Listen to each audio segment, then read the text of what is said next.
Bonjour à tous et bienvenue sur cette nouvelle chaîne LSD Football. Aujourd'hui, on va parler de la rencontre entre le FC Barcelone et le Paris Saint-Germain.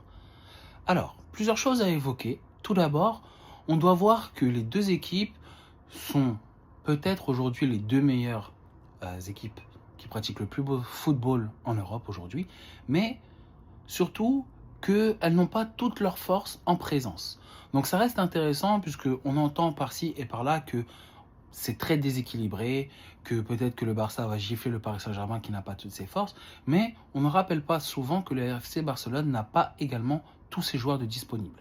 Alors, il faut mesurer les propos, mais garder quand même une certaine objectivité.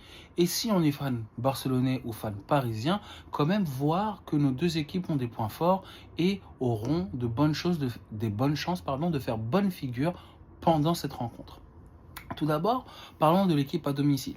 Le FC Barcelone, qui est une équipe qui a de la, de la certitude dans le jeu depuis de nombreuses années. On connaît le modèle barcelonais avec leur fameux prime où ils ont tout renversé en Europe, qui a donné lieu d'ailleurs aussi au prime de l'équipe espagnole qui revient en force, mais ça on pourra en traiter dans une autre vidéo.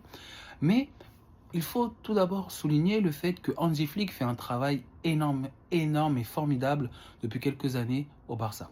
Surtout depuis l'année dernière, et il a repris la suite de Xavi, qui, faut le dire, n'avait pas réussi à avoir cette même patte et cette même verticalité qu'il a apporté au Barça. Aujourd'hui, on voit que les deux équipes se présentent en étant dans des états de forme, on va dire, quasiment similaires. Le Barça a des hauts et a des bas, mais garde sa certitude dans le jeu, tout comme le Paris Saint-Germain garde sa certitude dans le jeu, mais a eu des hauts et des bas, comme la défaite contre Marseille. On a vu que dans cette rencontre, le Paris Saint-Germain avait manqué d'agressivité, et c'est ce qui fait leurs caractéristiques, surtout par rapport au pressing qui leur est si caractéristique depuis la reprise en main de Luis Enrique et le départ de Kylian Mbappé au Real Madrid. Donc aujourd'hui, on est face à une rencontre qui a toutes ses promesses, malgré que tous les titulaires habituels ne sont pas là. On risque quand même d'avoir une très belle rencontre de football et peut-être l'une des plus belles sur l'ensemble de ce championnat. Il faut savoir que le FC Barcelone a des choses à prouver, puisque leur dernière rencontre au stade de Montjuïc s'est soldée par une défaite 4-1, il ne faut pas l'oublier, une qualification du Paris Saint-Germain en demi-finale lors de la Ligue des Champions 2023 et 2024, pardon. Ouais, bah, tu vois, c'est pour ça je pense qu'il me faut un script. Et le Paris Saint-Germain, lui, arrive avec des certitudes, champion d'Europe en titre. Malgré la défaite à l'OM, je pense que le groupe monte en puissance. Et on voit effectivement que les certitudes de l'année dernière sont toujours présentes et on pourrait même dire qu'elles sont renforcées. Donc aujourd'hui, il n'y a pas lieu de dire que c'est une rencontre déséquilibrée ou que le Paris Saint-Germain va forcément se faire manger, c'est partir défaitiste. Non, on peut voir en fait les choses sous un autre angle.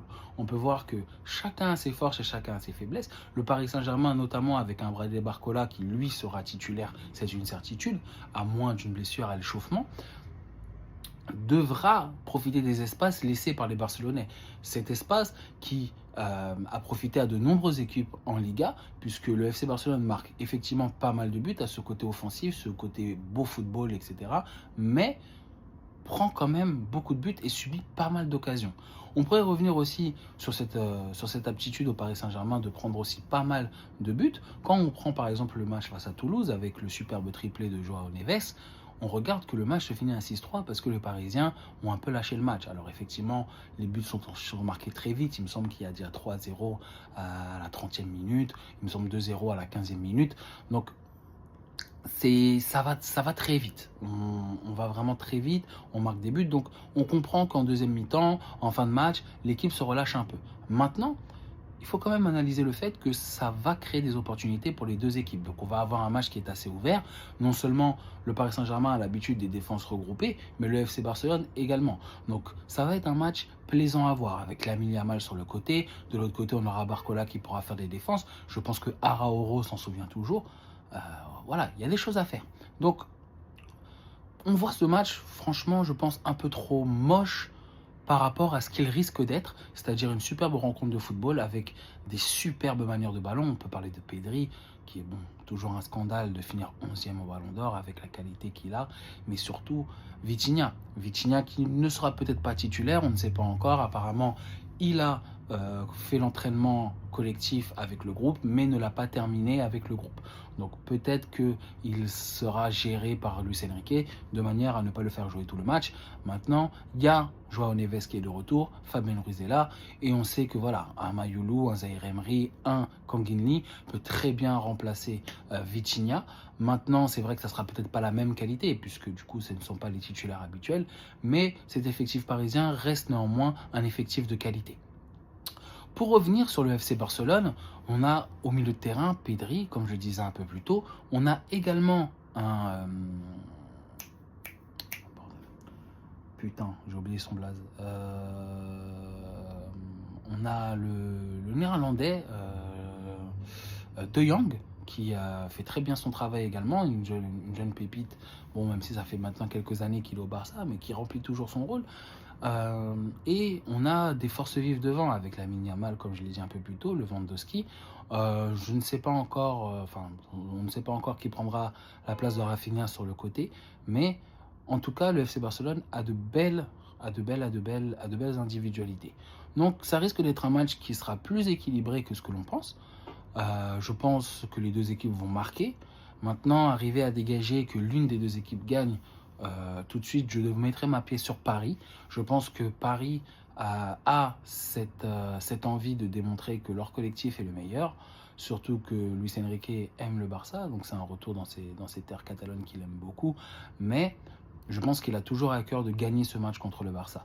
Donc aujourd'hui, le Paris Saint-Germain, surtout, a l'opportunité de pouvoir montrer que tous les détracteurs qu'ils peuvent avoir sur les réseaux disant qu'ils n'auraient pas dû gagner cette Ligue des Champions si le Barça était arrivé en finale et que ce serait le Barça qui les aurait battus en finale et que l'Inter a simplement donné cette Ligue des Champions en faisant une finale de très basse volée contre le Paris Saint-Germain. Mais beaucoup oublient de dire que le Paris Saint-Germain a évolué à un niveau incroyable l'année dernière. L'année dernière, le Paris Saint-Germain a pratiqué le meilleur jeu d'Europe. Je pense personnellement que si le Barça avait affronté le Paris Saint-Germain en finale, Paris aurait gagné. Peut-être pas aussi largement que 5-0, mais Paris aurait gagné ce match puisque Paris était rempli de certitudes. Alors qu'aujourd'hui, tout ce que l'on voit, c'est effectivement beaucoup de repos sur les individualités, notamment Rafinha, Pedri ou encore Lamine Yamal, sans oublier Lewandowski bien sûr, mais le Paris Saint-Germain a vraiment cette force collective, cette force qui permet que tout le groupe, lui, soit impliqué dans cette bataille qu'est la Ligue des Champions. On peut le voir quand les remplaçants rentrent, comme un Gonzalo Ramos qui est bien meilleur lorsqu'il rentre dans les matchs que lorsqu'il les commence, avec un Ousmane Dembélé qui est arrivé justement à donner toute cette inertie à l'équipe par le pressing, par la détermination. Moi, je me souviens beaucoup de son interview après le match à Aston Villa où il finit MVP et il a le visage fermé. Ce visage qui montre qu'on a gagné, on est qualifié, mais la prestation n'était pas à la hauteur de ce que nous devons faire pour gagner la Ligue des Champions. Et on a vu que Paris a rectifié le tir tout de suite contre Arsenal en faisant une prestation magnifique à l'Emirates et au retour au Parc des Princes, et surtout en étouffant l'Inter en finale. Donc, il faut regarder les forces en présence et quand même mesurer qu'on aura le droit à un très beau match de football.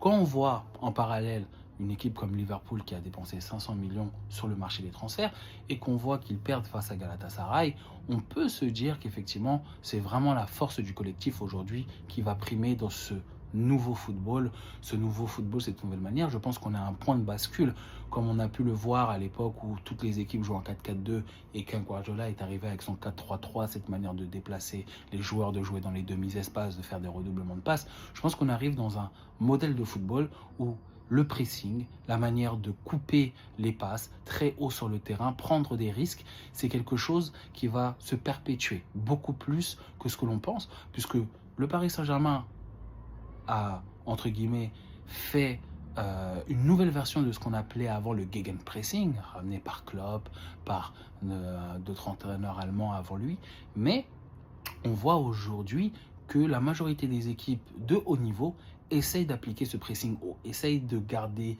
l'adversaire le plus longtemps possible dans sa partie de terrain. Et je pense que le FC Barcelone, qui eux jouent le hors-jeu, va laisser des opportunités au Paris Saint-Germain et qu'avec leur qualité technique vont créer des problèmes au Paris Saint-Germain. Donc ça sera un match totalement ouvert, un match avec des opportunités et je pense avec pas mal de buts. Bon, pour la partie pronostic, moi je vois le Paris Saint-Germain l'emporter 4-2 sur le terrain du FC Barcelone. Certains me diront que bon, c'est un peu présomptueux, mais personnellement je n'ai pas peur. Personnellement, je me dis que le FC Barcelone est effectivement une des meilleures équipes d'Europe, mais ils ont également leurs défauts. Le Paris Saint-Germain a pour moi le plus de certitude dans le jeu au vu des joueurs qui sont présents et je pense qu'ils gagneront ce match très difficilement et surtout je pense que les buts interviendront plutôt en fin de match lorsque les deux équipes commenceront un peu à fatiguer. Donc voilà, pour revenir un peu sur l'actualité de la semaine, on a vu pas mal de directeurs français parler du Ballon d'Or d'Ousmane Dembélé, qui pour eux n'était peut-être pas mérité puisque Lamine Yamal est un joueur plus impressionnant. Moi j'aimerais juste dire que aujourd'hui, il faut que le Ballon d'Or respecte des critères bien précis. On voit qu'on a une liste, le joueur le plus impressionnant, qui soit décisif, etc.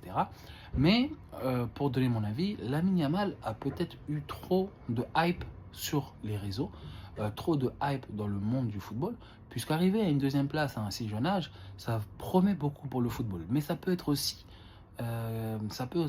quelque chose qui a un effet dévastateur. Pourquoi? Parce qu'une saison comme celle qu'il a réalisée, on n'est pas sûr qu'il la recommence. Les blessures peuvent venir s'accumuler. Il a été blessé, d'ailleurs, il sera de retour contre le Paris Saint-Germain. Et il y a beaucoup de choses qui rentrent en compte dans la vie d'un footballeur. Il faut qu'il soit bien entouré, il faut que les gens ne lui montent pas trop la tête, et aussi il faut que les médias gardent une certaine mesure. Si on prend le cas Zaïre Emery, qui depuis maintenant 1 an et demi a des performances plus que moyennes avec le Paris Saint-Germain. Bon, quelques fulgurances quand il rentre par-ci par-là. Il a fait une très bonne entrée contre Arsenal, une très bonne entrée contre Aston Villa, mais ça reste quand même un joueur qui a perdu de ce qu'on disait de lui lorsqu'il a eu par exemple sa première cape en équipe de France. Donc tout ça, ce sont des choses à mesurer pour un jeune homme de 18 ans qui réalise sa sa troisième saison au FC Barcelone, donc dans l'un des plus grands clubs du monde. Donc il faut quand même prendre en compte tout cela. Je pense que beaucoup de personnes oublient que être un jeune joueur de foot, être un crack, ça met beaucoup de pression sur le joueur. Il faut arriver aussi à le détendre, à faire en sorte qu'il joue son meilleur football. Donc ce soir, on n'est pas sûr de voir le meilleur Lamine Yamal, on l'espère pour la beauté du football, mais il ne faut pas oublier qu'il a de grandes années devant lui. On voyait déjà par exemple à l'époque un Kylian Mbappé gagner un ballon d'or très vite dans sa carrière, puisque vu ses prestations en Coupe du Monde, vu après les années qu'il a fait à Paris, où malheureusement la seule chose qui lui manquait pour briller un peu plus, c'était un meilleur parcours en Ligue des Champions. Peut-être que si Paris avait fait une ou deux finales de plus, peut-être qu'il aurait peut-être pris un ballon d'or, puisqu'il a fait des saisons incroyables dans ces années-là. Donc ça reste des choses à relativiser et à mettre sur un plan beaucoup plus objectif que ce qu'on entend. Bien sûr, je ne dis pas que Lamine Yamal n'est pas un joueur majeur. Aujourd'hui, du haut de ses 18 ans, il fait quelque chose qu'on n'a pas vu depuis très longtemps. Pour moi, depuis peut-être Messi ou encore depuis Ronaldo, le Brésilien, qui lui a gagné son ballon d'or à 21 ans. Donc, il est sur des très bonnes bases. Maintenant, il ne faut pas griller les étapes. Je pense que déjà finir deuxième au ballon d'or était très bien, mais peut-être un peu trop excessif. Je pense qu'un joueur comme Rafinha aurait mérité cette distinction de se mettre plus haut, voire peut-être même de gagner le ballon d'or. Donc, malheureusement, il faut quand même mettre les choses en exergue. Donc moi, je vous invite à garder les pieds sur terre. Ici, c'était LSD Football pour vous servir.